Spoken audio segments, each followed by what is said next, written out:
Excel tutoriel 2. Après les bases, on va parler des calculs et des références absolues et relatives. Donc, on est déjà ici entré du texte, des nombres et deux exemples de calculs. Et là, je vais vous montrer comment facilement copier-coller des références, des calculs que vous voulez faire. Donc, par exemple, ici, si vous avez entré le calcul égal 2 fois la cellule B4, et ce que vous voulez faire, c'est reproduire le même calcul ici par rapport à la cellule B5, B6, B7, donc dans la colonne E. Donc ce que vous pouvez faire, simplement, c'est copier-coller une formule. Donc on peut faire ici, sur une case, bouton droit, copier, ou CTRL-C, et on peut venir ici, CTRL-V. Donc ce qu'on remarque en faisant ça, c'est qu'on a copié la formule 2 fois B4 et que cette formule est devenue 2 fois B5. Donc le tableur est assez logique. Quand vous redéplacez une formule, simplement, il déplace la référence. On référait ici à B4, ben, on descend d'une case, fait qu'on réfère à B5 automatiquement. Ça, on appelle ça des références relatives. Donc si on dit Excel, copie la formule, colle la formule ici, ça va devenir B6, et etc. Donc, pour faire ça plus vite, parce que là, si on en a juste, si on en a une centaine comme ça à faire des calculs, on n'a pas envie de le faire à chaque fois. Donc, ce qu'on peut faire, c'est faire copier, puis on peut aller dire à Excel, ben, copie la même formule partout ici. Et ça marche ça aussi. Donc, on a copié, c'est devenu B5, B6, B7, B8, B9. La référence est relative.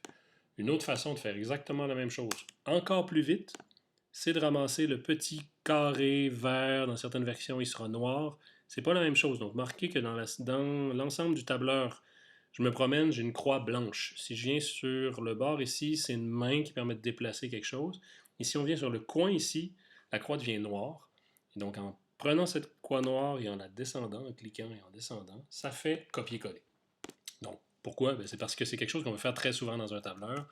Donc, ils ont mis un raccourci pour ça, pour faire copier-coller. Donc ça, c'est ce qu'on appelle une référence relative.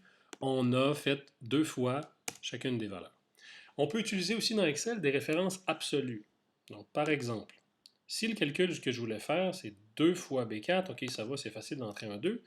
Mais disons que ce facteur-là, c'était un autre nombre, 3,5.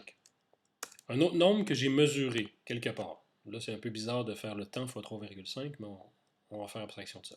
Donc, par exemple, si en début de laboratoire, on a mesuré quelque chose, une valeur de 3,5, on l'a rentré là, et ce qu'on aimerait faire, c'est faire ici, égal, cette case-là, on ne va pas réécrire le 3,5, on va référer à la case B1 qui contient le 3,5, fois B4. Donc, ça marche, ça a fait 3,5 fois la case B4. Le problème maintenant, c'est que si on fait copier-coller cette formule-là, tout va être relatif. Ça ne marchera pas parce que la case B1 fois B4 va devenir B2 fois B4. Puis B3 fois, B2 fois B5, excusez, et puis B3 fois B6. Donc toutes les références descendent. Ça ne fonctionne pas. On veut que le B1 reste B1. Donc là, c'est l'idée de la référence absolue. On veut que B1 ne soit pas relatif. On veut que B1 reste fixe. Et pour faire ça, on va faire de la magie. On va utiliser des dollars. C'est un peu bizarre, mais c'est pas parce que c'est de l'argent. C'est le symbole Excel qui est fait pour dire que la référence est absolue. Vous venez bloquer la lettre. Dollar $B. Bloquez le chiffre. $1. Et en faisant $B, $1, vous bloquez B1 et vous laissez B4 relatif. Donc en faisant ça, si je viens ici et je descends la formule, B1 est resté toujours B1 avec ses dollars. Et le B4 est devenu B5, B6, B7, B8, B9. Et c'est exactement ce qu'on voulait. Donc on appelle ça référence relative quand on fait juste mettre le numéro normal de cellule. Et quand on met des dollars, ça fait une référence absolue. Si vous voulez aller plus vite et vous aimez les raccourcis. Donc vous mettez simplement des dollars. Là, attention, c'est dollar la lettre, dollar le 1. Et vous apprendrez à mesure. On peut utiliser aussi la fonction F4 sur votre clavier. Ça fait exactement la même chose. Prenez à les mettre à la main au départ. Ça va être plus vite. Donc ça, c'était pour les références relatives et absolues.